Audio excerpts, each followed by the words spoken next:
স্বাধীনতা দিবসের প্রাক্কালে দেখো বাঙালির প্রাণের মিলন মেলা।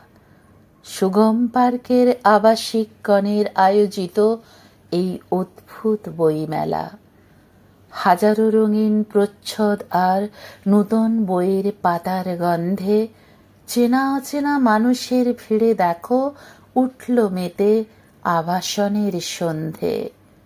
সারি সারি স্টল ঘেঁষে বইয়ের মেলা, সীমিত জায়গাতেও সুন্দর আয়োজন।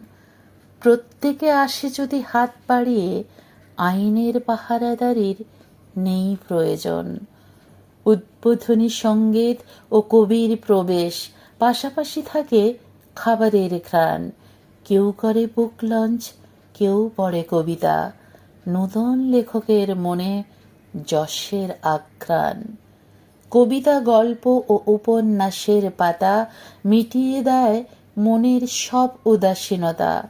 নতুন কাগজের এক মায়াবী টানে মানুষ ছেড়েছে আজ যান্ত্রিকতা। আজকের কচি কাঁচাও বই মেলায় যাবে হাঁদা ফোঁদা ও নন্টে ফন্টের টানে। সুগম পার্কের আবাসিক বৃন্দ বুঝিয়ে দিচ্ছে বইকে ভালোবাসার মানে। সুগম পার্কের আবাসিক বৃন্দ বুঝিয়ে দিচ্ছে বইকে ভালোবাসার মানে।